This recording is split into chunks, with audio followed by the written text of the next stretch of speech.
नाज़रीन आदाब, अपने खुसूसी प्रोग्राम वोट की जंग के साथ हाजिर हूँ मैं शबाब अनवर। जैसे कि आप जानते हैं कि 5 रियासतों में इंतखाबात जारी है। हर इलेक्शन के लिए तमाम पार्टियां हर बार कुछ इंतखाबी वादे करती हैं। इस बार भी ज़्यादातर पार्टियों ने अपने मैनिफेस्टो जारी किए अलग अलग नाम से और उनमें आवाम को सब्ज़ बाग दिखाने की कोशिश की। क्या होते हैं ये वादे और क्या ऐसे वादे सच होते हैं, इसी मौजू पर आज हम बात करेंगे अपने इस खास प्रोग्राम में। हमारे साथ स्टूडियो में मौजूद हैं कैप्टन आई सिंह, बीजेपी के लीडर हैं।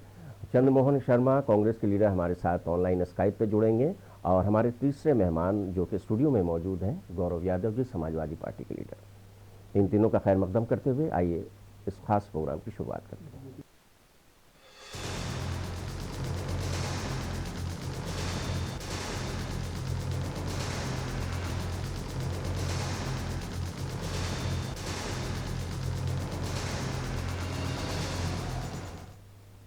नाज़रीन, जैसा कि हमने आपको बताया कि आज हमारे गुफ्तगू का यानी बातचीत का मौजू ये रहेगा कि जो इंतखाबी वादे होते हैं क्या ये सच होते हैं।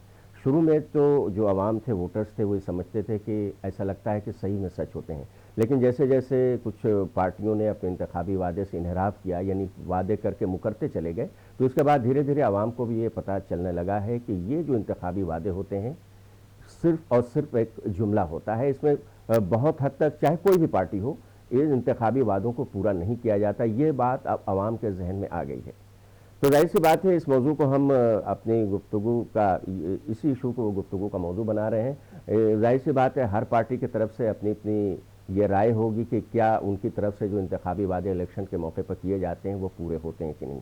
हम चाहेंगे कि शुरुआत हम अपने कांग्रेस पार्टी के लीडर मेहमान चंद्रमोहन शर्मा जी से करें, क्योंकि चंद्रमोहन शर्मा जी की पार्टी सबसे ज़्यादा इक़्तिदार में रही है अगर देखा जाए तो मुल्क की सतह पर मुख्तलिफ रियासतों में भी। चंद्रमोहन जी, खैर मकदम है आपका आलमी सहारा में।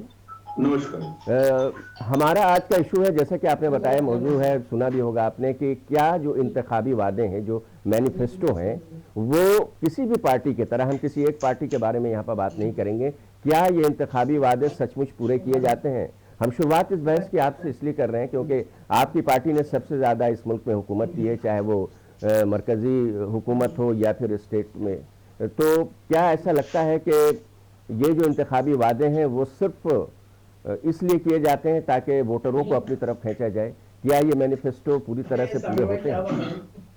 देखिए, वादे अगर जुमले हों तो फिर कभी भी धरातल पे उतरते नहीं है, और जुमलों को धरातल पे उतारने के लिए एक गाना है, आ लेके चले तुझे ऐसे गगन के तले, जी। जहां गम भी ना हो, खुशी भी ना हो। लेकिन आज जुमले के अंदर देश में क्या आ गया, आ लेके चले तुझे ऐसे देश के तले, जहां बेरोजगारी हो, जहां किसान सड़कों के ऊपर हो, जहां महिलाओं की इस्मत लुटती हो, जहां देश का व्यापारी सड़कों पे खड़े होकर सरकार से मांगता हो काम दे दो, उसको सरकार न देता हो। तो इन जुमलों के कारण आज देश और सूबा एक ऐसी कगार पे आ गया कि हिंदुस्तान के अंदर सबसे ज्यादा बेरोजगारी देश पर देखने को मिलेगी। कुपोषण के रेट उत्तर प्रदेश में मिलेंगे। किसान उत्तर प्रदेश का था जिसकी डबल इनकम करने की बात करी थी, आज वो किसान सड़कों पे आकर आप बेकदरी करते हुए अपने मंत्री के बेटे के द्वारा उस 7 किसानों को गाड़ी के ऊपर कुचल दिया। कुचल देने के बाद उसको बिल्कुल उसका ध्यान नहीं दिया। आज लोकतंत्र के अंदर जिससे सरकारी चुनी जाती हैं, तो जब वो मंत्री वोट डालने गया तो ऐसे कठिन पैरे के अंदर इस तरह की हुकूमतें अगर देश को ऐसी सरकारें देंगे, ऐसा वातावरण देंगे, तो देश के अंदर इस तरह वातावरण बिगड़ेगा। सलमान जी, हमने बात तो की थी इंतखाबी वादों की, जो मैनिफेस्टो जारी होता है वो पूरी तरह से उस पर अमल होता है कि नहीं, आगे में हम आपसे बात करेंगे। और हम पहले इसलिए अपने बीजेपी के जो तर्जुमान हैं आई सिंह को अभी मौका बाद में इसलिए देंगे कि पहले अपोजिशन अपनी बात रख लें, उसके बाद उन्हें पूरा मौका मिलेगा अपनी बात रखने का। तो हम इस वक्त गौरव यादव, समाजवादी पार्टी के लीडर, हमारे साथ मौजूद हैं। गौरव जी, आपसे भी ये सवाल होगा, आपकी भी पार्टी ने उत्तर प्रदेश में काफ़ी शासन किया है, क्या जो इंतखाबी वादे होते हैं क्या सचमुच पूरे किए जाते हैं? क्योंकि बाद में हमने देखा कि इसको जुमले की शक्ल दी गई, फिर ये कहा गया कि सियासी लीडरान के ज़रिए कहा गया कि ये इलेक्शन के वक्त बोले जाते हैं, कोई ज़रूरी नहीं है कि इस पर अमल हो। तो क्या आवाम को, वोटर्स को ये जानने का हक़ नहीं है कि जो मैनिफेस्टो अलग अलग नाम से जारी किए जाते हैं उस पर अमल होता है कि नहीं? ये आपसे सवाल है मेरा। बहुत बहुत धन्यवाद आपका और आपके चैनल का जी। कि आपने समाजवादी पार्टी का पक्ष रखने के लिए मुझे बुलाया है। मैं आपको बताना चाहूँगा कि समाजवादी पार्टी जो भी वादे करती है वो हमेशा पूरा करने का काम करती है, उससे बढ़ के पूरा करने का काम करती है। लेकिन जो वर्तमान सरकार है उन्होंने कभी भी अपने वादे को पूरा नहीं किया है। जो आप देख लीजिए 2014 में इन्होंने बोला था सरकार में आने से पहले कि जो है प्रत्येक आदमी के खाते में 15-15 लाख रुपए आएंगे, युवाओं को रोजगार मिलेगा, काले धन वापस आएंगे। इन्होंने जो है एक भी वादा पूरा करने का काम नहीं किया। उनको चुनाव खत्म होने के बाद जब ये सत्ता में आ गए तो सब चीज़ को जुमला बता दिया। जनता अपने आप को ठगा हुआ महसूस करने लगी। जनता जान चुकी है कि इनके वादे जो भी होते हैं वो झूठे होते हैं और ये जनता को ठगने का काम करते हैं। आप 2017 का देख लीजिए। 2017 में जब ये चुनाव लड़ रही थी, इन्होंने बोला था अपने घोषणा पत्र में कि सरकार बनने के साथ ही पहले कैबिनेट मीटिंग में 86 लाख प्रदेश के किसानों का कर्जा माफ करने का काम करेंगे। इन्होंने जो है कितना कर्जा माफ किया, यहाँ पे हमारे साथी बैठे हुए हैं, वो बताएंगे। युवाओं को रोजगार देंगे। इन्होंने कितने युवाओं को रोजगार दिया। इन्होंने छात्रों से वादा किया कि जैसे ही +2 खत्म होगा कॉलेज में सब प्रत्येक छात्रों को लैपटॉप दिया जाएगा और प्रत्येक छात्रों को 1 GB डाटा जो है प्रत्येक महीना फ्री दिया जाएगा। ये बताएं कि इस वादे का क्या हुआ। प्रदेश का प्रत्येक युवा इनसे पूछ रहा है कि रोजगार के वादे का क्या हुआ। जब ये 2017 में इन्होंने वादा किया था कि सरकार बनने के साथ ही रोमियो एंटी स्क्वाड का प्रत्येक जिले में स्थापना की जाएगी महिला सुरक्षा के लिए। आज मैं जहां रह रहा हूं, मैं नोएडा की बात करता हूं, आप सेक्टरों में चले जाएं, गांव के अंदर चले जाएं, और सिर्फ नोएडा में नहीं, मैं पूरे प्रदेश की बात कर रहा हूं। आज भी जो है महिलाएं सोने के आभूषण पहनने से डरती हैं या तो पहनती नहीं है। अगर वो सोने के आभूषण पहनती हैं तो उनको ढक के रखती हैं। उनको लगता है कि 2 इधर मोटरसाइकिल से लड़के आएंगे, उनके चैन और जो है उनके कान की बाली को छीन के ले जाएंगे। तो इन्होंने ना छात्रों के वादे पूरा किए, ना युवाओं के वादे पूरा किए। आज देखिए किसानों का क्या हाल है। इन्होंने किसानों की आय दुगनी करने की बात कही थी। आज देखिए ये आज किसान आंदोलन हुए और 700 से ज़्यादा किसान शहीद हो गए। इन्होंने किसानों के साथ क्या कहा, किसानों को खालिस्तानी, उनको आतंकवादी और क्या क्या कहने का काम किया। वो किसान जो हमारे अन्नदाता हैं और किसान के बेटे बॉर्डर पे और प्रदेश के अंदर हमारी सुरक्षा करने का काम करते हैं।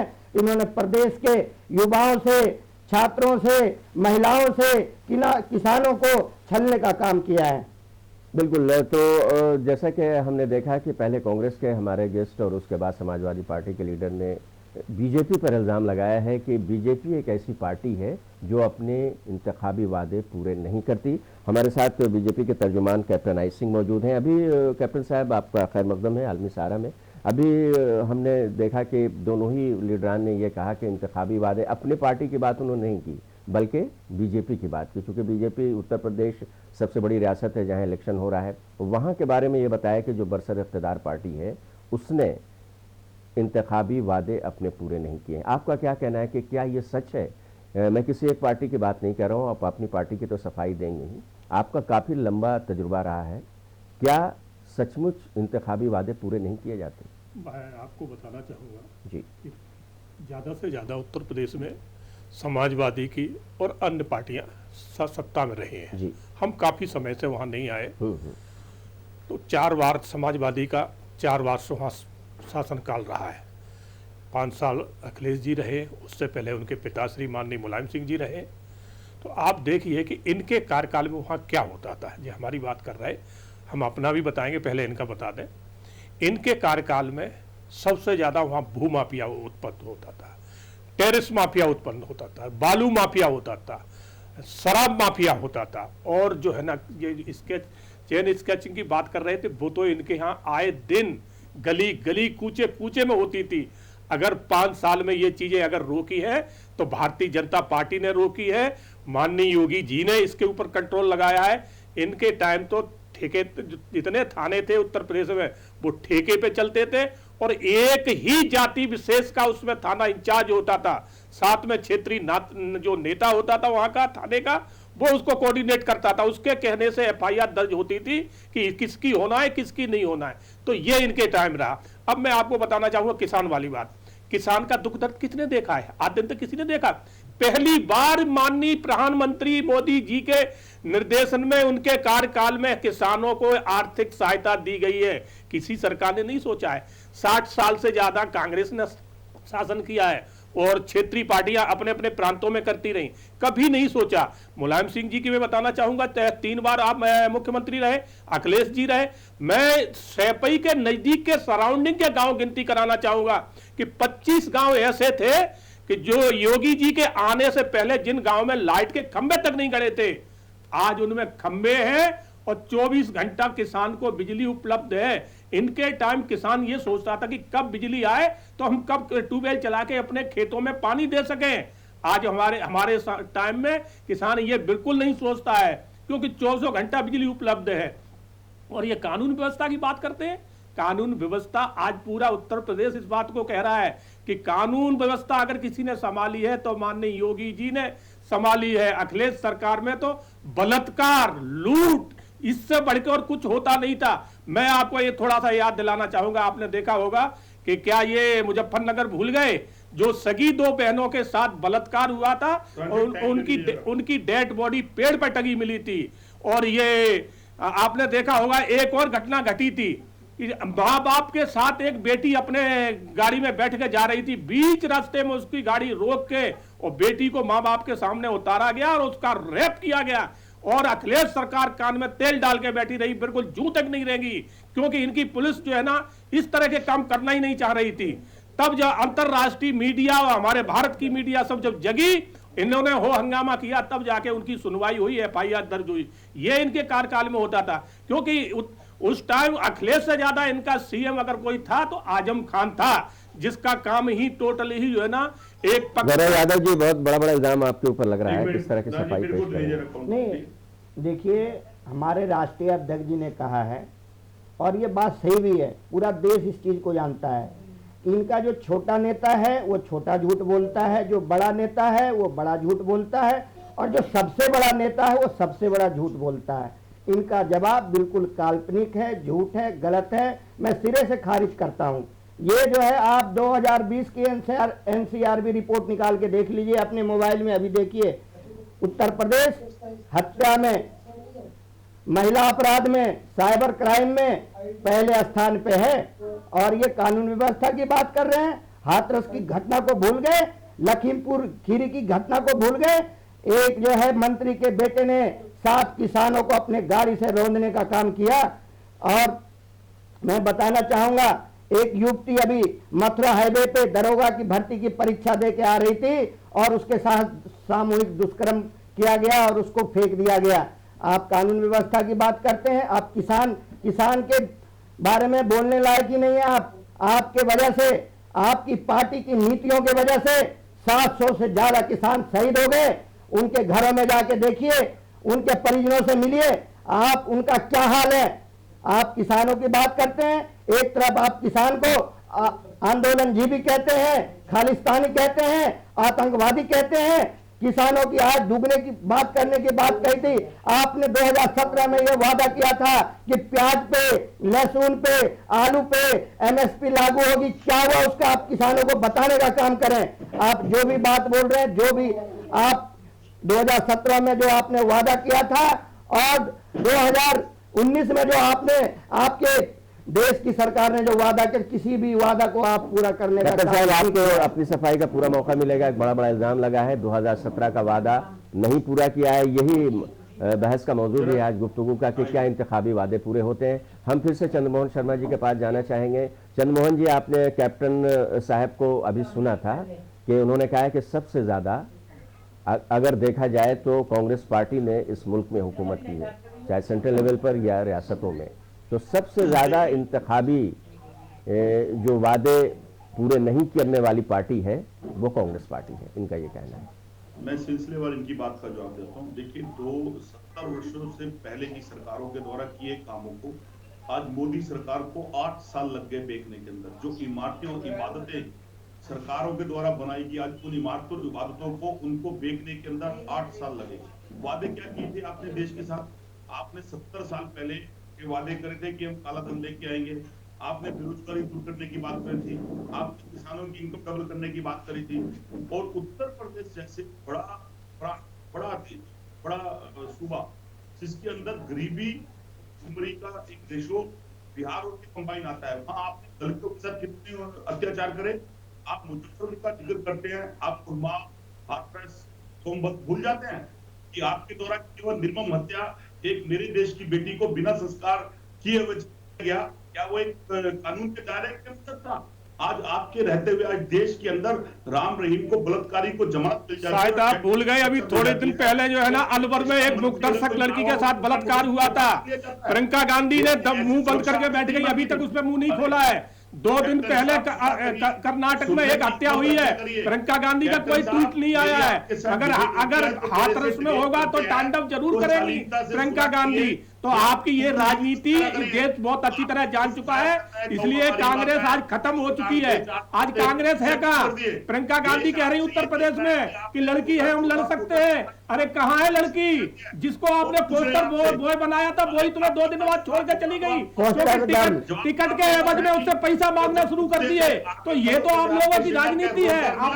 आपने 70 साल देश को जिस तरह से लूटा है, एक परिवार का संरक्षण किया है। सिर्फ कांग्रेस में एक परिवार है, पार्टी नहीं है। उस परिवार ने इस देश को दोनों हाथों लूटा है।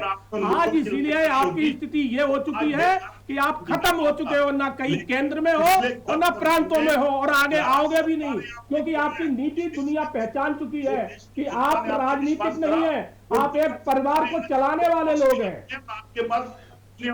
तो अब तक गौरव जी ये बातचीत जो हो रही है उससे तो इतना तो जरूर पता चल गया, मुझे भी इस बात का एहसास हो गया है कि इंतखाबी जो वादे होते हैं उस पर ज्यादा अमल नहीं होता है, नई नई चीजें निकल कर आती हैं, जैसा कि इल्जाम लग रहा है दोनों पार्टियों की तरफ से, कांग्रेस और बीजेपी। गौरव जी शायद कुछ कहना चाह रहे थे। गौरव जी क्या आपसे पूछना, आप पर भी इल्जाम लगा है कि मैं साथी, हमारे सम्मानित साथी हैं, हमारे बड़े भाई हैं भाजपा के प्रवक्ता, उनसे पूछना चाहूंगा 2017 में आपने बोला था कि जो है प्रदेश के अंदर एम्स और मेट्रो का जाल बिछाया जाएगा, उसका क्या हुआ? बिल्कुल, कितने जगह आपने जो है कहाँ है, वाराणसी में मेट्रो कहाँ है, गोरखपुर में मेट्रो कहाँ है, एम्स कहाँ है, आप बताएं। आपको शायद आप पूरा जो है ना डाटा पढ़ के नहीं आए। हमने जो है ना 12 मेरे पास शुरू कर दी है। आपको बताएं, झूठ बोलने के लिए डाटा पढ़ना पड़ता है। आप जो है अखिलेश डाटा पढ़ना पड़ता है। तो अखिलेश यादव जो है झूठ को सच बनाया है, आपका नेता ये झूठा है जो बोलता है। अभी 4 दिन पहले उसने कहा था कि करहल में फार्म भरने के बाद मैं प्रचार करने नहीं जाऊंगा, सिर्फ सर्टिफिकेट लेने पहुंच गए। अरे आपके मंत्री बोलते हैं, आप क्या लैपटॉप बांटेंगे, आप क्या शिक्षा की बात करेंगे? आप अगर मंत्री को बांटेंगे तो हम ही बांटेंगे, आप नहीं बांट सकते, आप झूठ बोल सकते हो, आप जनता को लूट सकते हो, उत्तर प्रदेश को बर्बाद कर सकते हो। आप नोएडा की बात कर रहे हो, नोएडा एक शांत एरिया है, आपके टाइम ये दुकानदार लूटे जाते हैं। अरे मालूम है जो किसान आबादी का किसान आंदोलन देश में बोल रहे हैं। और 2 दिन पहले पुलिस जो शख्स अभी सत्ता में नहीं है वो इस तरह से पुलिस को कह रहा है सत्ता में आने के बाद क्या करेगा? पुलिस से घोड़ा ढुलवाने के अलावा कुछ नहीं करेगा। अभी जनता समझ गई है, इसलिए बोरिया बिस्तर बांध कर 10 तारीख के बाद जनता लात मारने जा रही है।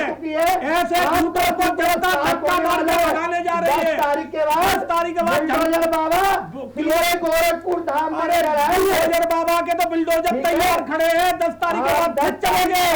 ऐसे अधर्मों पे फिर चलेंगे, ऐसे झूठों पे फिर चलेंगे, सरकारी संपत्ति कब्जा करने वालों पे फिर चलेंगे। समझ चुकी है जनता, आपको माफ नहीं करेगी। किसान हमारे साथ है, जनता आपके साथ है ही नहीं, जनता आपके साथ है ही नहीं। नीतियों के बाद जनता ने आपको झेला है।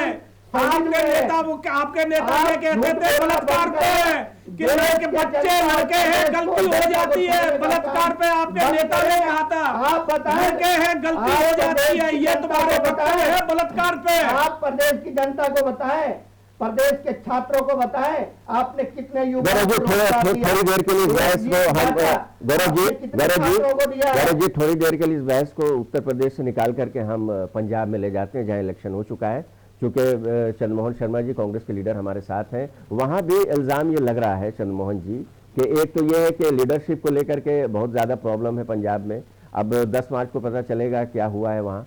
दूसरी चीज ये है कि वहां पर भी अपोजिशन का ये इल्जाम लग रहा है कि कांग्रेस पार्टी ने जो अपनी मैनिफेस्टो में जो वादे किए थे वो वादे पूरे नहीं हुए और जल्दी जल्दी सीएम भी बदले गए हैं वहां पे।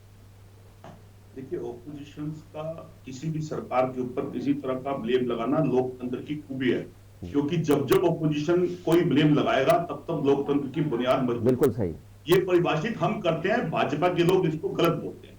अब विषय क्या आता है, देखिए पंजाब के अंदर अगर हमने एक दलित चेहरा दिया तो उस दलित चेहरे ने आके लोन माफ किया, उस दलित चेहरे ने आके ऐसी आवाज उठाई जो वहां के जनमानस की आवाज थी।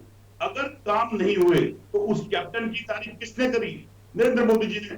आज वो कैप्टन किसके साथ है? भाजपा के साथ है।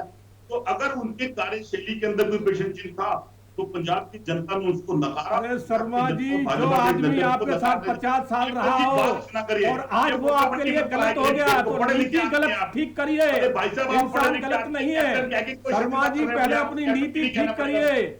आप अपने नेता को बदलिए। नेता आपका राजनीतिक लायक नहीं है, आपका नेता राजनीतिक लायक नहीं है, उसको तो आप खुला छोड़ दिए। वो मौज मस्ती क्लब और इनमें जाने लायक नेता है आपका। वो राजनीति जानता नहीं है कि देश में जो आलू से सोना बनाता है, मशीन में डाल के आलू डालता है, सोना निकालता है और सांसद में खड़े होकर आंख मारता है, तो उस नेता के सारे आपकी पार्टी की नैया अब नहीं, अब तो डूब चुकी है, अब शायद नहीं निकाल पाओगे। आपके पास नेता कोई बचा नहीं है, सब छोड़ के चले गए। आज बताओ कोई नेता है? एक परिवार के अलावा कोई नेता बचा है आप पे? तो बताओ, कोई बताओ।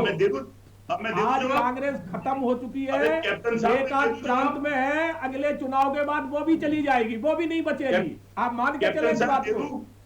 कैप्टन साहब जवाब दे दो, सुन लेना। बिल्कुल बिल्कुल मैं सुनूंगा, बिल्कुल कहिए, मैं सुनूंगा। आप एक कैप्टन आपके पास है, कैप्टन आई सिंह उस तरह से बात करेगा, एक झोला सा आप मत करा दीजिए। हाँ बिल्कुल मैं सुनूंगा। आपके पास कुछ हाथ में नहीं होता तो आपको राहुल गांधी याद आ जाते हैं। ये आपकी कमजोरी नहीं है, ये देश के प्रधानमंत्री की भी कमजोरी है कि सुबह उठते हैं भगवान राम का नाम लेते हैं, राहुल जी का नाम लेते हैं, रात को सोते हैं तो जवाहरलाल नेहरू का नाम लेते हैं। कारण क्या है कि 8 साल में अगर काम करे होते तो आपको 70 साल की विरासतों को गिराने की जरूरत नहीं होती। सबसे ज्यादा शासन देश में किसने किया? शर्मा जी बताएं, इस देश में सबसे ज्यादा शासन किसने किया? कांग्रेस ने। आपके 70 साल के कार्यकाल में पूरे हिंदुस्तान में 22 एम थे, आज हमने 28 एम बनाए। 28 एम जो है देश के अंदर, आपके 70 साल में 12 बनाए। तो अंदाजा यही लगा लिए कि हमारे 5-6 साल के कार्यकाल में हमने 28 बना दिए, तो आपके पूरे जो है ना 70 साल के कार्यकाल में 12 एम। तो चलिए, तो बुरी तौर पर बात हो रही है पूरे हिंदुस्तान में जिस तरह से हुकूमत हुई पार्टियों की। जी बिल्कुल चंद्रमोहन जी, हम फिर आपके पास आएंगे, हम फिर इसको उत्तर प्रदेश की तरफ ले जाते हैं। बार बार गौरव यादव जी लगातार ये इल्जाम लगा रहे हैं कि, और हमारा आज की बातचीत का मौजू भी यही है कि क्या इंतखाबी वादे पूरे होते हैं। गौरव जी, आपने कहा कि योगी सरकार ने किसी भी जो पिछला मैनिफेस्टो था उस पर अमल नहीं किया। जी बिल्कुल, ये हमारा जो है ना उन्होंने छात्रों के साथ न्याय किया, ना युवाओं के साथ किया, ना किसानों के साथ किया। आप ये देखिए, इन्होंने बोला था कि 2017 में सरकार आने के बाद बिना भेदभाव के FIR दर्ज की जाएगी, लेकिन आज देख लीजिए, आप थाने के चक्कर लगा लगा के मर जाएंगे, आपका FIR दर्ज नहीं होगा। अभी हाल की घटना बता रहा हूँ। हमारे ग्रामीण के पूर्व अध्यक्ष हैं रेशपाल अवाना जी, उनके बेटे पे गोली चली अभी 6 दिन पहले यहाँ पे तिगड़ी गोल चक्कर पे, और जो है 4-5 दिन के बाद उनका FIR दर्ज हुआ। जब जो है हमारे नेताओं का ये हाल है, आम आदमी का क्या हाल होता होगा। कई बार मुख्यमंत्री को जो है हस्तक्षेप करना पड़ा कि जो है थाने में FIR दर्ज नहीं होती है। इन्होंने जो है किसानों के साथ क्या किया, छात्रों के साथ क्या किया। जब इन पे सवाल उठने लगे, मीडिया दबाव बनाने लगी, युवाएं पूछने लगे, तब जो है इन्होंने जो है लास्ट 5वें साल जो है लैपटॉप बांटने का, कुछ लोगों को लैपटॉप बांट के खाना पूर्ति करने का काम किया। जब इन्होंने बोला था कि जैसे ही पहले कैबिनेट मीटिंग में युवाओं को रोजगार दिया जाएगा, किसानों का कर्जा माफ किया जाएगा, किसानों की आय दुगनी की जाएगी, गड्ढा मुक्त सड़क होंगे। अब कुछ जगहों को छोड़ दें तो आप हर जगह सड़क में गड्ढे ही गड्ढे पाएंगे। कानून व्यवस्था की हाल आप देख लीजिए, एनसीआरबी की रिपोर्ट। इन मुख्यमंत्री जी और जो इनके बड़े बड़े अफसर हैं, ये तो एनसीआरबी की रिपोर्ट को भी नहीं मानने के लिए तैयार हैं। आप ये बताएं, इनका तो ये हाल है। तो गौरव जी, आपने ये इल्ज़ाम लगाया कि मौजूदा सरकार जो उत्तर प्रदेश में योगी सरकार, उसने अपने इंतखाबी वादे पूरे नहीं किए हैं। अब वक्त हो गया है कि कैप्टन साहब अपनी सफाई पेश करें, लेकिन फिलहाल एक छोटे से ब्रेक का हमारे इस प्रोग्राम में वक्त हो गया। जब लौटेंगे तो कैप्टन साहब के पास जाएंगे और जो ये इल्ज़ाम लगा है समाजवादी पार्टी की तरफ से कि भारतीय जनता पार्टी जो बरसर इक़्तिदार है उत्तर प्रदेश में इस वक्त, उसने अपने इंतखाबी वादे पूरे नहीं किए हैं, इस पर उनसे बात करेंगे। छोटा सा ब्रेक लेते हैं।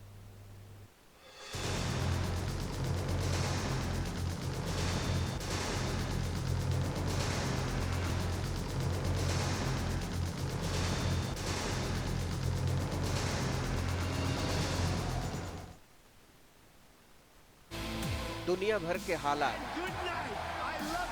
हादसात, वाक़यात या वारदात और उन सब की खबरों में आपके दिल की बात। हर सच का पूरा मंजरनामा, हर घंटे देखिए खबरनामा, सिर्फ आलमी सहारा पर।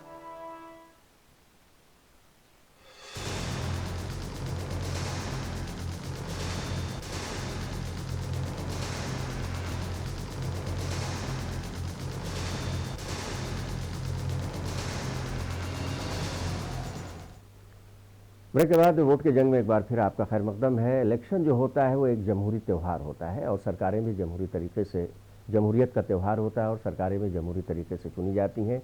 आवाम को इस बात की पूरी उम्मीद रहती है कि इलेक्शन से पहले जो इंतखाबी वादे आवाम से किए गए हैं, जो मैनिफेस्टो जिसका अलग अलग नाम मुख्तलिफ पार्टियाँ देने लगी हैं, उसमें जो वादे किए गए हैं उसे निभाया जाए। लेकिन आमतौर पर जब हम वोटर्स से बात करते हैं तो उनका ये कहना होता है कि ये सिर्फ वोटरों को राग़िब करने के लिए, यानी वोटरों को लुभाने के लिए इस तरह के वादे किए जाते हैं। चाहे कोई भी पार्टी हो, पूरी तरह से अपने मैनिफेस्टो पर अमल नहीं करती। बल्कि कुछ लोगों का तो यहाँ तक कहना है कि जो पार्टियाँ हैं, सियासी पार्टियाँ, वो इलेक्शन के बाद पूरी तरह से अपनी मैनिफेस्टो को भूल जाती हैं। अभी जब ब्रेक के पहले हम गए थे तो बात उत्तर प्रदेश की हो रही थी, जहाँ बीजेपी इस वक्त बरसर इक़्तिदार है, योगी आदित्यनाथ जी की सरकार है और समाजवादी पार्टी के लीडर गौरव यादव, जिनका बॉडी लैंग्वेज बड़ा पॉजिटिव लग रहा है इस बार जब यहाँ पर आए हैं, तो उन्होंने साफ तौर पर इल्ज़ाम लगाया और सिलसिलेवार तरीके से ये बताया कि योगी सरकार ने जो इंतखाबी मंशूर में वादे किए थे वो पूरे नहीं हुए। कैप्टन साहब से हम जानना चाहेंगे कि क्या वो इससे मुत्तफिक हैं? नहीं, समाजवादी की आदत है झूठ बोलना, क्योंकि उन्होंने कभी कार्य तो कुछ किए नहीं है। मुजफ्फरनगर दंगा इन्हीं के कार्यकाल में हुआ था। अब मैं आपको बताना चाहूँगा, जब ये समाजवादी सरकार विदाई हुई थी, ये गई थी, तो ये 45,000 करोड़ जो है ना किसानों का गन्ना भुगतान छोड़ के गई थी। वो किसने आके उस गन्ना भुगतान किया है? बीजेपी सरकार ने, योगी सरकार ने उस गन्ने को पूरा भुगतान किया है। और जब से हमारी सरकार आई है तब से किसानों का सिर्फ 1 महीने का बकाया रह रहा है, बाकी हम तुरंत भुगतान कर रहे हैं। तो सोचिए 10,000 करोड़ बहुत बड़ी रकम होती है जो इनकी बकाया हमने करी थी। अब ये बिजली की बात करें कि किसानों को ये कितनी बिजली देते थे? 2 घंटे भी नहीं देते थे। आज हम किसानों को 24 घंटा बिजली दे रहे हैं।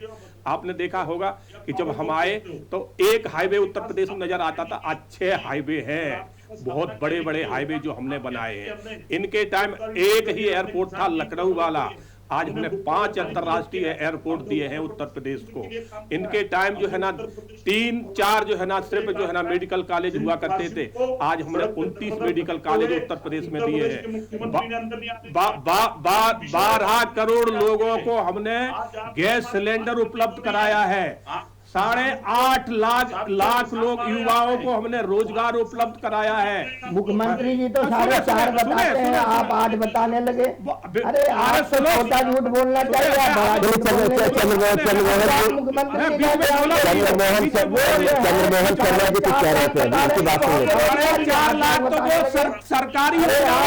सरकारी बड़ा झूठ बोलने लगे।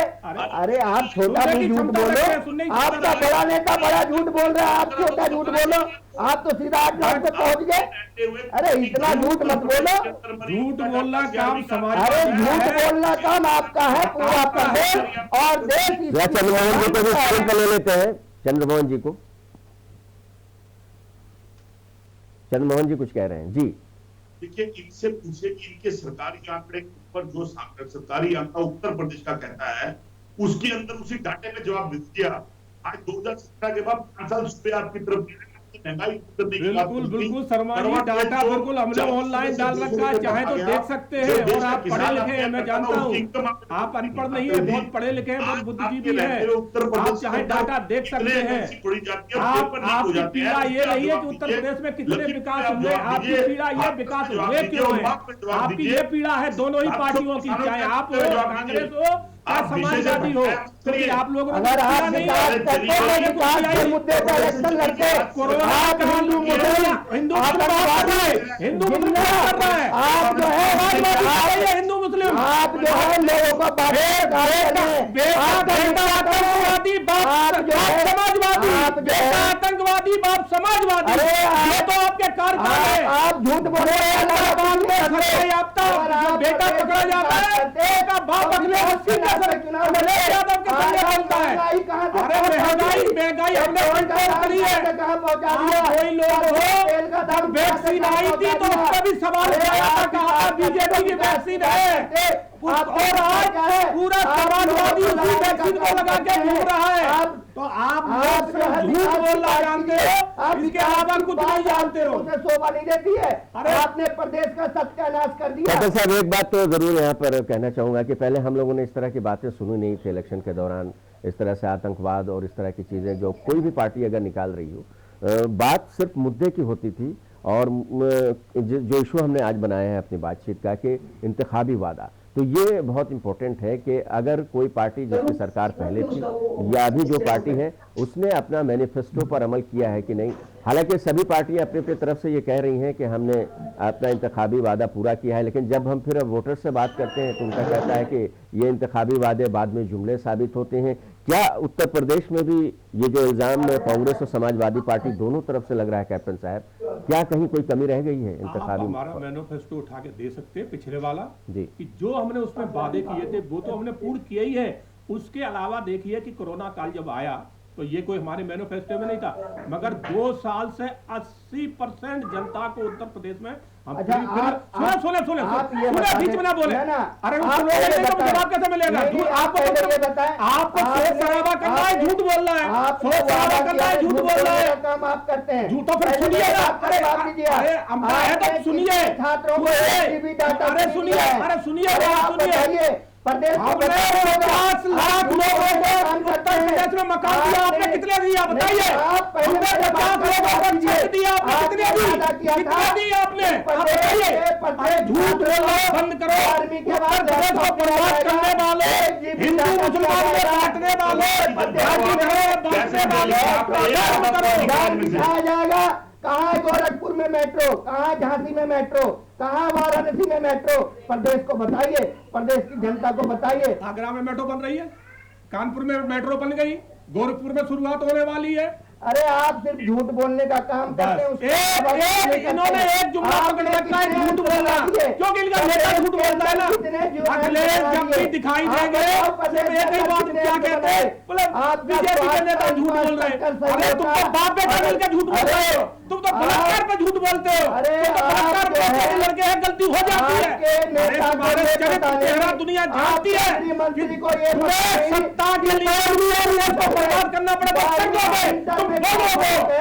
आप शिक्षा की बात करेंगे, क्या जाने समाजवादी शिक्षा क्या जाने, ये तो अनपढ़ बनना चाहते हो। क्योंकि तुम्हें झूठ पसंद है, तुम्हें टेररिस्ट पसंद है, तुम्हें बालू माफिया पसंद है। अगर कोई सरकारी काम करना चाहता है तो उसको करने देते हो, तुम बोलो। आप जो है सिर्फ झूठ बोलने का काम करते हैं। और जो है झूठ हो गया। अरे झूठ को साबित करके बताइए, मैं आपको साबित करके बताता हूं, कुछ बोलते ही नहीं हो। अरे आपके तो चलिए, ये इल्जाम का सिलसिला लगातार जारी रहेगा इल्ज़ाम तराशी, जवाबी इल्ज़ाम इस तरह चलते रहते हैं जब भी इस तरह की बहस इलेक्शन में होती है। एक बात मुझे बड़ी अच्छी लगी अभी कैप्टन साहब की, उन्होंने कहा कि सारा काम सिर्फ मैनिफेस्टो के तहत नहीं होता, मैनिफेस्टो तैयार होने के बाद, सरकार बन जाने के बाद भी बहुत कुछ करना पड़ता है। अगर कोई आपदा आ गई, कुदरती आफत आ गई, अभी कोरोना का उन्होंने जिक्र किया, तो तमाम सियासी पार्टियों की ये जिम्मेदारी है कि मैनिफेस्टो के अलावा भी जो रिक्वायरमेंट है आवाम के सिलसिले में उसे पूरा किया जाए। चंद्रमोहन जी, लगातार कांग्रेस की सरकार इस मुल्क में रही है और बहुत सारे वक्त ऐसे देखें, उतार चढ़ाव, धूप छांव, क्या ये सही बात नहीं है कि सिर्फ मैनिफेस्टो पर ही नजर नहीं रहनी चाहिए किसी भी सियासी पार्टी की? कभी भी कोई भी परिस्थिति, कोई भी हालात ऐसे पैदा हो सकते हैं, तो मैनिफेस्टो पर तो अमल होना ही चाहिए। उसके अलावा भी जो जिम्मेदारी आपको आवाम ने दी है, जमहूरी तरीके से आपको चुन करके भेजा है पार्लियामेंट या असेंबली में, तो इस तरह की जिम्मेदारी आपकी बनती है कि अदर दैन अगर देखा जाए मैनिफेस्टो भी, तो आपको अपनी जिम्मेदारी तमाम जो अवामी नुमाइंदे हैं सबको पूरी करनी चाहिए। देखिए, बिल्कुल जो आप कह रहे हैं मैं आपकी बात से सहमत नहीं हूं, क्योंकि मैनिफेस्टो जब बनाया जाता है तो वो उस सूबे और देश की जनमानस के हित में बनाया जाता है, किसी भी पार्टी का हो। और अगर पार्टी जुमले के अंदर अधीन होगी तो उस मैनिफेस्टो पे नहीं आएगा। देखिए, मैं भाजपा के राजस्थान के किसानों का जो है ना आज जमीनें बिकने के कगार में खड़ी है। आप कैप्टन डिबेट करने लायक नहीं, आप तो तर्क पे बात की ना, बात आप बीच में बोल रहे थे तभी मैं आपके बीच में बोल रहा हूँ। मैं बीच में कभी बोलता नहीं हूँ, ध्यान रखिए शर्मा जी, आपके संग ये अच्छी बात 5 साल से डिबेट कर रहा हूँ। मैं पहले कभी किसी के बीच में नहीं बोलता हूँ, अगर मेरे में बोलता है तो मैं जवाब जरूर देता हूँ। आप जब मैं बोल रहे थे तो आपने बीच में बोला था। चंद्रमोहन जी को बोलने दीजिए, चंद्रमोहन जी को बोलने दीजिए। जी चंद्रमोहन। देखिए, मैं भाजपा के मैनिफेस्टो की बात पूछ, देखिए उसकी अच्छाइयां देखिए, बुराइयां मैं बाद में गिरा दूंगा।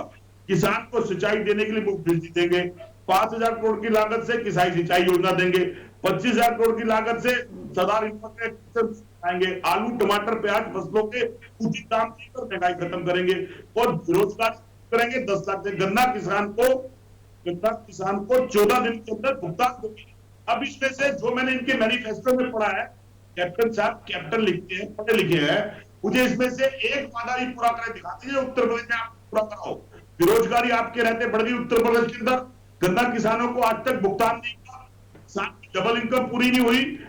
उस क्षेत्र में रहता है उसकी समस्या में बुनकर व्यापारियों को उस आर्थिक स्थिति के साथ सरकारी आपने क्या उस पर चोट मार दी, जीएसटी की चोट मारी और नोटबंदी की चोट मारी, जिसका परिणामित आज तक आ रहा है। जब आपने लॉकडाउन लगाया, उस प्रवासी मजदूर आए, उस प्रवासी मजदूरों के आने के जब विपक्ष ने अपनी बसें चलाई, मुख्यमंत्री खड़े होके सिर्फ बसें हमने मांगी थी, जो बसों के नंबर लगा के स्कूटर के नंबर दे दिए थे। आपकी राजस्थान की सरकार थी जो बसें भेजने वाली थी ना, बसों के नंबर नहीं दिए थे, स्कूटरों के नंबर नहीं दिए थे। तो झूठ इतना भी मत फैलाओ, लोग समझते हैं कि कांग्रेस को लोगों ने 70 साल झेला है, थोड़ा बहुत नहीं, 70 साल कांग्रेस को देश ने झेला है। तो कांग्रेस के 70 साल के अंदर बैठ के आज आप बोल रहे हो, उसी 70 साल 60 साल हमने 60 साल तो एक सत्र हमारा राज रहा है, कांग्रेस का राज रहा है 60 साल इस्तेमाल कर रहे हो। आप बताइए, 70 साल की इतनी पुरानी पार्टी और देश ने नकार दिया है, कारण क्या रहे बताइए, क्या कारण रहे? आप मैनिफेस्टो की बात कर रहे हो, हमने जो उत्तर प्रदेश में कराया पूरा हर काम किया है, और जो नहीं किया वो भी किया है। कोरोना काल में वैक्सीन हम ले आए, हमारे मैनिफेस्टो में नहीं थी। 80% लोगों को हमने फ्री ऑफ अनाज बांटा है, ये हमारे मैनिफेस्टो में नहीं था। हमें गैस सिलेंडर दिए, मैनिफेस्टो में नहीं था। 45 लाख लोगों को चक्कर उपलब्ध कराई उत्तर प्रदेश में, ये कोई मैनिफेस्टो में नहीं था। तो ये उत्तर प्रदेश में समाजवादी पार्टी इस वक्त सबसे अहम अपोजिशन पार्टी है, मतलब अभी तो सरकार जाहिर सी बात है वहाँ बीजेपी की है, तो अपोजिशन पार्टी जो खास है। और जो इस बार 2022 में जो इलेक्शन हुआ है, तो मुकाबला भी अब तक, हालांकि हमने ये फैसला किया था कि इस प्रोग्राम में ये इस पर ज़रा भी बात नहीं करेंगे कि अब तक कितना वोट किसको पड़ा है, किसकी सरकार बनने जा रही है, 10 मार्च को क्या होगा। लेकिन अब तक के रुझान से ही पता चलता है कि मुकाबला जो है उत्तर प्रदेश में वो बीजेपी और समाजवादी पार्टी के बीच है। तो अगर बात उत्तर प्रदेश की चल रही है तो जाहिर सी बात है सबसे बड़ा अपोजिशन इस वक्त तो कम से कम समाजवादी पार्टी ही है। तो इतने सारी बातें जो अभी तक गौरव जी कैप्टन साहब ने कही कि हमने मैनिफेस्टो के अलावा भी बहुत सारे काम किए हैं, मैनिफेस्टो को तो पूरा किया ही है, तो आपको क्या लगता है कि इन 5 वर्षों में मैनिफेस्टो यानी कि जिस पर हम लगातार इस प्रोग्राम में बातचीत कर रहे हैं, उस पर अमल किया गया है बीजेपी के जरिए? बिल्कुल नहीं किया गया। मैंने तो इनका एक एक चीज आपको गिनवाने का काम किया। इन्होंने जो है जो किसानों से वादा किए थे, इन्होंने 5 साल में कितने गरीबों को मकान दिए ये बता दें। हमने थोड़ा सा आपके बारे में ये थोड़ा बोले, उसके बाद आप सफाई दे देंगे। 45 लाख लोग हमने लोगों को छत मुहैया कराई है। कितनी कराई थी 5 साल में, वो बताएं आप। की मैनिफेस्टो की बात हो रही है 2017 में जो आपने वादे किए थे, 45 लाख लोगों को हमने छत उपलब्ध कराई, ये काम नहीं है। तो आज चुनावी सभा में 80% उत्तर प्रदेश जनता को आप निःशुल्क अनाज उपलब्ध कराया, ये काम नहीं है। ये हमने 12 करोड़ से अधिक महिलाओं को धुएं से मुक्ति दिलाई, ये काम नहीं है। होते हैं एक पार्टी विशेष के प्रधानमंत्री नहीं होते हैं, पूरे देश के प्रधानमंत्री होते हैं। आज उन्होंने साइकिल को अपनी चुनावी सभाओं में आतंकवाद से जोड़ने का काम किया। क्या साइकिलों पे लाखों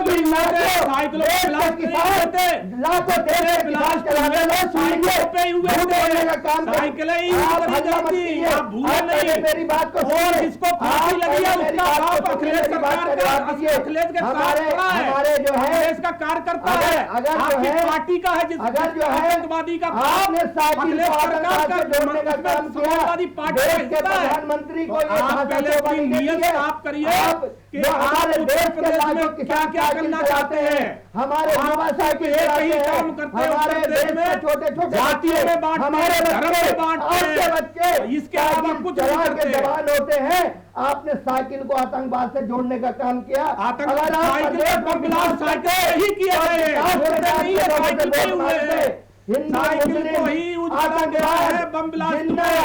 दंगेज कैसी कैसी भाषा का उपयोग जिन्ना को बोल लेके आया, अखिलेश यादव लेके आए। जिन्ना की तुलना अखिलेश ने गांधी जी से करी थी। आप बताइए क्या जिन्ना गांधी के बराबर है? अखिलेश ने कहा कि जिन्ना गांधी जैसे सेकुलर है। क्या जिन्ना जिसने हमारे देश का विभाजन किया वो गांधी के बराबर हो सकता है? जवाब दे। नोटबंदी करके देश की अर्थव्यवस्था को जाति धर्म में बांट के एक पक्ष का इसके अलावा कुछ नहीं आता। यही कि चेहरा बेनकाब हो चुका है। अब उत्तर प्रदेश की जनता आपको वोट नहीं दे रही है, चेहरा बेनकाब हो चुका है आपका। जाति धर्म में बांटने वाले हैं अखिलेश यादव। होने वाला है, बाबा की विदाई होने वाली है। बाबा की विदाई कोई नहीं कर सकता। इसके लिए हमें 10 मार्च तक का इंतजार करना पड़ेगा। हम कांग्रेस के अपने मेहमान की तरफ जाएंगे, बल्कि वो शायद हमारे साथ इस वक्त नहीं है। हम उनसे पूछते कि बेशक आपने, जैसा कि उन्होंने ये दावा किया था कि सबसे ज़्यादा मैनिफेस्टो पर अमल कांग्रेस पार्टी ने किया है, तो हमारा ही उनसे ये सवाल होता, दोबारा मुलाकात होगी तो पूछ लेंगे कि आप पर यह भी आपके बारे में कहा जाता है कि आप अपनी परफॉर्मेंस को पब्लिक के दरमियान सही तरीके से पेश नहीं कर पाते हैं। तो फिलहाल इस बहस में जो वक्त बचा हुआ, हमारे पास सिर्फ 2 मेहमान रह गए हैं। जैसा कि आप जानते हैं कि यूपी का इलेक्शन जो है वो मुल्क का सबसे बड़ा इलेक्शन कहलाता है स्टेट असेंबली का, क्योंकि सबसे बड़ी आबादी वाली रियासत है। और ये कहा जाता है कि अगर मरकज़ की तरफ अगर कोई रास्ता जाता है यानी कि पार्लियामेंट की तरफ, तो उत्तर प्रदेश की असेंबली से होकर के जाता है। तो जाहिर सी बात है सबकी नज़र 5 रियासतों में इलेक्शन, लेकिन नज़र सिर्फ उत्तर प्रदेश पर पूरी दुनिया की, पूरे मुल्क की ही नहीं बल्कि पूरी दुनिया की। जाहिर सी बात है हिंदुस्तान के लोग मुल्क के बाहर भी रहते हैं और वो ये जानना चाहते हैं कि आखिर उत्तर प्रदेश में क्या हो रहा है। अभी साफ तौर पर इल्ज़ाम लगा है कि पहले इल्ज़ाम ये लगाया बीजेपी के हमारे मेहमान कैप्टन साहब ने कि अखिलेश यादव की सरकार इसलिए गिरी 2017 में क्योंकि उन्होंने अपने इंतखाबी वादे पूरे नहीं किए। ये एक इल्ज़ाम आप पर भी लग रहा है गौरव जी। हमने जो वादे किए थे उससे बढ़ के हमने काम किया और विकास किया। और इन्होंने जो है इन्होंने बोला कि डबल इंजन की सरकार आने के बाद उत्तर प्रदेश में विकास की धारा बहेगी। आप देख लीजिए कोरोना का पहले वेव के बाद दूसरे वेव में कितने लोगों की प्रदेश में जान गई। बिना ऑक्सीजन के लोग तड़प तड़प के मर गए, गंगा में लाशें तैरती रही। इन्होंने जो है ऑक्सीजन से जो लोग मरे हैं उस आंकड़े को भी इन्होंने झुठला दिया। इन्होंने अगर स्वास्थ्य के क्षेत्र में ये काम किए होते तो आज लोगों ने अपने को जो खोया है उनसे पूछिए उनका दर्द। अगर इनकी गलत नीतियों की वजह से कितने किसान शहीद हो गए, आज वो किसान शहीद नहीं होते, उनके घरों में जाके देखिए। हमारी सरकार आने के साथ ही जो है जो किसान शहीद हुए हैं उनको 25-25 लाख रुपए देने का काम किया जाएगा और किसानों के नाम पे स्मारक भी बनाया जाएगा। इन्होंने किसानों के साथ क्या किया, कितने किसानों की आय इन्होंने दुगनी कर दी, कितने जो है किसानों का कर्जा इन्होंने माफ कर दिया, कितने छात्रों के लिए इन्होंने लैपटॉप दे दिए, 1 GB डाटा का इन्होंने वादा किया था प्रत्येक महीना, उसका क्या हुआ। आप देख लीजिए महिला अपराध में उत्तर प्रदेश पहले नंबर पे है। इन्होंने एंटी रोमियो स्कोट का वादा किया था, उसका क्या हुआ। इन्होंने अपने किसी भी इनका जो भी वादा है एक जुमला है।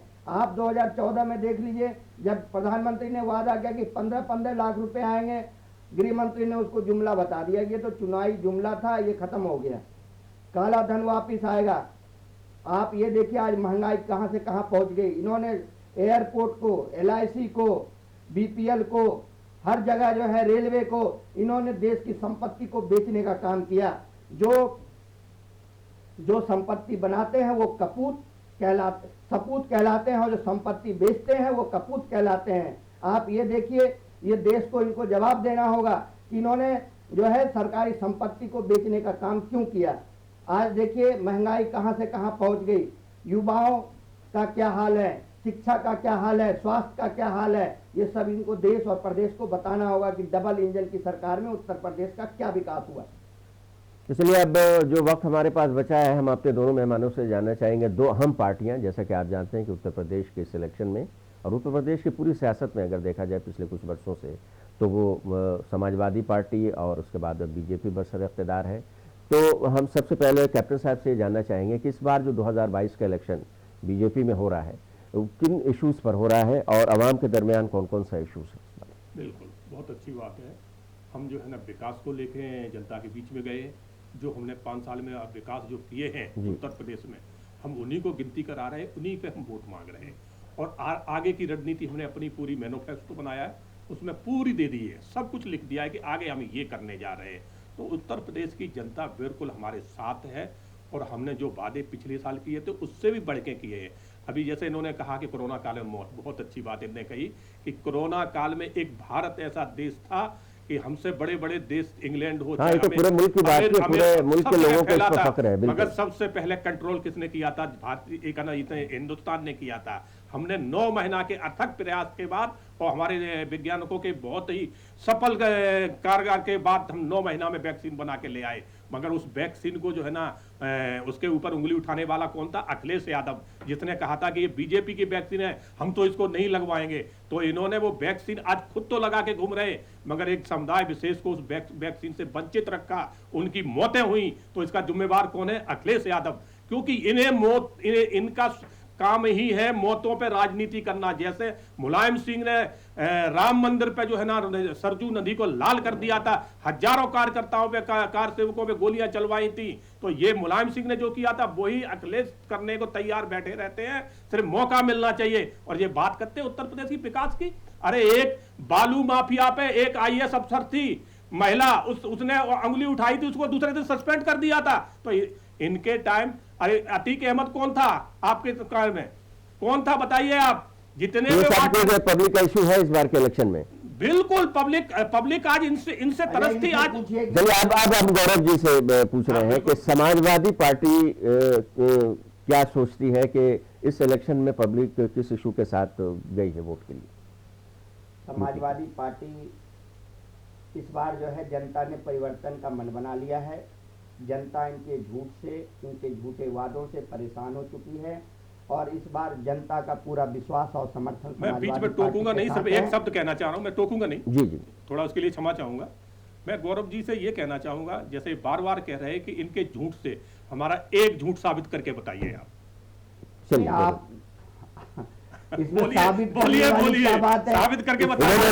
बता दी है आप समाजवादी पार्टी क्या क्या जनता को ये चीज पता है। नहीं, आप करके बताइए, हमने तो आप पे छोड़ दिया, आप करके बताइए। और जितने भी आपके सारी चीज झूठ पे ही टिका हुआ है, सच क्या है आप ये बताइए। 2014 और 2019 में आपने वादा किया। वोटर के मुद्दे क्या रहे इस बार के इलेक्शन में, जो यूपी में इलेक्शन हुआ है? जी, वोटर्स के क्या, किस इश्यूज के साथ वोटर्स गए वोट देने की यूपी में? वोटर्स देखिए, जितने भी प्रदेश की जनता है वो परेशान है, युवा परेशान है, किसान परेशान है, छात्र परेशान है, महिलाएं परेशान हैं, कोई भी सुखी नहीं है। तो जो है इस बार जनता ने मन बना लिया है, परिवर्तन का मन बना लिया है कि समाजवादी पार्टी की सरकार को लाएंगे, प्रदेश में खुशहाली आएगी, युवाओं को रोजगार मिलेगा, किसानों को मुफ्त बिजली मिलेगी, कर्ज मुक्त लोन मिलेगा उनको, किसान शहीद हो गए उनके परिजनों को 25-25 लाख रुपए मिलेंगे, उनके नाम से स्मारक बनाया जाएगा। 25 लाख के लिए जनता उत्तर प्रदेश को बर्बाद नहीं होने देगी। जनता बहुत समझदार है कि आप 10 मार्च के बाद जब हमारे सरकार आएगी तो उत्तर प्रदेश आप देख लेना, फिर वही गुंडे राज आ जाएंगे। आप मेरे से सवाल करना, बिल्कुल, और जो हमारे मैनिफेस्टो में है एक एक वादे को पूरा किया जाएगा प्रदेश के अंदर। मालूम है पहले 4 वादे पूरे किए, दुनिया जानती है। मैनिफेस्टो की बात कर रहे हैं, मैनिफेस्टो की बात अगर आप बता दें। एक बता दे, 4 बार में पूरा कौन सा किया, एक बता दे 4 बार में आपने कौन सा। इस बार का जो समाजवादी पार्टी का मैनिफेस्टो, उसकी खास बातें क्या है गौरव जी? इस बार जो समाजवादी पार्टी का मैनिफेस्टो है उसके लिए जो है गन्ना किसानों को, पहले मैं किसान के ऊपर आपको बताता हूं, जितने भी फसल हैं उसके लिए एमएसपी प्रदान की जाएगी। गन्ना किसानों को 15 दिन में उनका भुगतान किया जाएगा। किसानों को सिंचाई के लिए मुफ्त बिजली दिया जाएगा, किसानों को ब्याज मुक्त लोन दिया जाएगा। और जो छोटे किसान हैं उसका भी हमने ध्यान रखा है। जो छोटे किसान हैं जिनकी 2 एकड़ से कम जमीनें हैं उनको 2 बोरे डीएपी या 5 बोरे यूरिया दी जाएगी। और किसान आंदोलन में जो किसान शहीद हो गए उनके परिजनों को 25-25 लाख रुपया, बिजली के खर्च नहीं करा सके वो बिजली फ्री देंगे। कैप्टन साहब आप बीच में ना बोल रहे, जो है मैं नहीं बोल रहा हूँ, कैप्टन साहब पर आएंगे, वो भी उनके याद में स्मारक भी बनाया जाएगा। सभी जितने भी बीपीएल परिवार हैं उनको प्रत्येक साल जो है 2 एलपीजी सिलेंडर मुफ्त दिया जाएगा। और सबसे बड़ा जो चीज है, महिलाओं के लिए हमारी सरकार में 33% आरक्षण दिया गया है। जितनी भी नौकरी है महिलाओं को आगे बढ़ाने के लिए समाजवादी पार्टी 33% आरक्षण दे रही है। जो वुमेन पावर लाइन है 1090, जो वर्तमान सरकार ने बिल्कुल उसको कबाड़ा बना दिया, उसको मजबूत किया जाएगा दोबारा से। और जो है जो महिलाओं से संबंधित अपराध है उनको व्हाट्सएप के जरिए, ईमेल के जरिए इस तरह से उसको विकसित किया जाएगा कि उनका तुरंत एफआईआर किया जाएगा, तुरंत कानूनी। ये समाजवादी पार्टी का इंतखाबी मंशूर है इस 2022 का। गौरव जी ने उसके बारे में डिटेल्स बताया कि हम सरकार में आए तो ये वादे पूरे करेंगे। हालांकि आवाम का हमेशा सभी सियासी पार्टियों पर इल्जाम रहता है कि ये वादे पूरे नहीं होते हैं। यही इल्जाम बीजेपी पर भी है इस बार कि यूपी में इंतखाबी वादे पूरे नहीं हुए। इस बार किस वादों के साथ आप इलेक्शन में? मैंने आपको बताया कि हम जो है ना सिर्फ विकास को लेकर चले, राष्ट्रवाद को लेकर चले। हमारा पहला सबसे पहले एक ही चीज है राष्ट्रवाद। अगर राष्ट्र सुरक्षित है तो हमारा सब सुरक्षित है, हम भी सुरक्षित हैं, देश सुरक्षित है। अगर राष्ट्र ही सुरक्षित नहीं है, उसके बाद सेकेंडली है विकास। देश का विकास होना चाहिए, युवा को रोजगार मिलना चाहिए, किसानों को उन्नत किसानी के लिए उन्हें बीज खाद मूल्य जो है ना एक उचित मूल्य पे मिलना चाहिए, उपकरण एक उचित मूल्य पे मिलना चाहिए। गन्ना किसानों का जो पेमेंट है, भुगतान है, वो टाइम से होना चाहिए। तो ये स्वास्थ्य सुविधा ज्यादा से ज्यादा अच्छी सुचारू रूप से चलना चाहिए। इंजीनियरिंग कॉलेज ज्यादा से ज्यादा होना चाहिए, रोडों का प्रदेश में जाल बिछना चाहिए। तो हमारा मैन्युफैक्चर बहुत बड़ा है और हमने पूरा गूगल पर डाल रखा है और हमने जो पिछले बार किया था वो पूरा किया है। लेकिन पिछले मैनिफेस्टो के बारे में इल्जाम लग रहा है आप पर कि ये पूरा नहीं हुआ। ये तो झूठ बोलना है, उनको तो कहना है भाई वो ये थोड़ी कह सकते हैं कि बीजेपी ने 5 साल बहुत अच्छा काम किया है। क्यों ये कह देंगे तो उन्होंने तो 5 साल कुछ किया ही नहीं है। मैं अपोजिशन की बात नहीं कर रहा हूं, मैं वोटर्स की बात कर रहा हूं। वोटर मैं वो भी आपको बताना चाहूंगा कि वोटर सिर्फ जो कट्टा और चाकूबाज है ना वो ही ये शब्द कहेगा। आम वोटर से आप पूछ लेना तो एक ही शब्द कहेगा कि बाबा जी का राज्य जैसा हमें अभी तक शासन मिला ही नहीं उत्तर प्रदेश में। चलिए कैप्टन साहब का ये साफ तौर पर कहना है कि बीजेपी ने अपने इंतखाबी मंशूर पर पूरी तरह अमल किया है, जबकि अपोजिशन पहले कांग्रेस के लीडर से भी बात हुई और गौरव जी भी ये कह रहे हैं कि शायद इस पर अमल नहीं हुआ है। गौरव जी नहीं, बिहार में इनकी सरकार है जेडीयू के साथ। उत्तर प्रदेश की बात करो, बिहार तो फिर कभी चर्चा होगी तो बिहार पे नहीं, मैं बताना चाहूंगा कैप्टन साहब, आप सुनिए। जब इनके साथ सरकार नहीं थी इन्होंने इनके पार्टी का नाम जो है दिया था बड़का झूठा पार्टी। मतलब कि सबसे बड़ी झूठ की जो पार्टी है वो बीजेपी है। आप जो है जितने भी मैनिफेस्टो में इन्होंने 2017 में जो वादे किए थे उसको पूरा नहीं किए, और इस बार के मैनिफेस्टो में देख लीजिए उसको सरकार में तो आना नहीं है। बड़का झूठा पार्टी किसने कहा था? लालू जी ने कहा था। लालू जी कहाँ है? ने कहा था। लालू जी आज हर केस में जेल में जा रहे हैं। देख लीजिए, अभी आपको जो है पता चल जाएगा। आप राष्ट्रवाद की बात करते हैं, आप ये बताइए आप गांधी को मानते हैं गोडसे को मानते हैं? ये बताइए। आप गांधी को देश मानते हैं? देश मानता है, गांधी को हम मानते हैं। बिल्कुल जो है आरएसएस एक ऐसी संस्था थी जिसको कि सरदार वल्लभ भाई पटेल ने बैन करने का काम किया था। समाजवादी की गद्दार नहीं है, समाजवादी जाति पार्टी को आरएसएस के साथ खड़ी है, आरएसएस हर दुख दर्द में देश के साथ खड़ी है।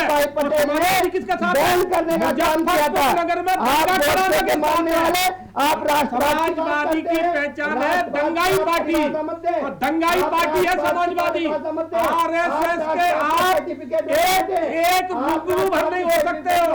आरएसएस एक राष्ट्रवादी पार्टी संगठन है, पार्टी नहीं है, संगठन है, राष्ट्रीय संगठन है जो देश हित में सोचता है। समाजवादी गुंडों की पार्टी है, चाकूबाजों की पार्टी है, तमंचाबाजों की पार्टी है, लुटेरों की पार्टी है। ये देश की जनता, प्रदेश की जनता। चलिए ये बहस गौरव कैप्टन साहब और गौरव जी, ये बहस जी बिल्कुल, ये बहस ऐसी है कि जो थमने वाली नहीं है। दोनों पार्टियां अपने अपने वादे कर रही हैं और इंतखाबी मंशूर की हम बात कर रहे थे। हमने इस प्रोग्राम को का मौजू ही यही रखा था कि इंतखाबी जो मंशूर होता है, मैनिफेस्टो होता है, क्या सियासी पार्टियां उस पर अमल करती हैं? हो सकता है पहले इस पर अमल करती होंगी और पता भी नहीं चल पाता होगा अगर नहीं भी होता था तो, क्योंकि जब से बेदारी और समझदारी आवाम के दरमियान आई है, सोशल मीडिया आया है, उससे बहुत सारी चीज़ें अब सामने आने लगी। अब जो वोटर्स हैं पोलिंग बूथ पर जाने से पहले इस बात का मुशाहिदा करने लगे हैं कि जिस लीडर को,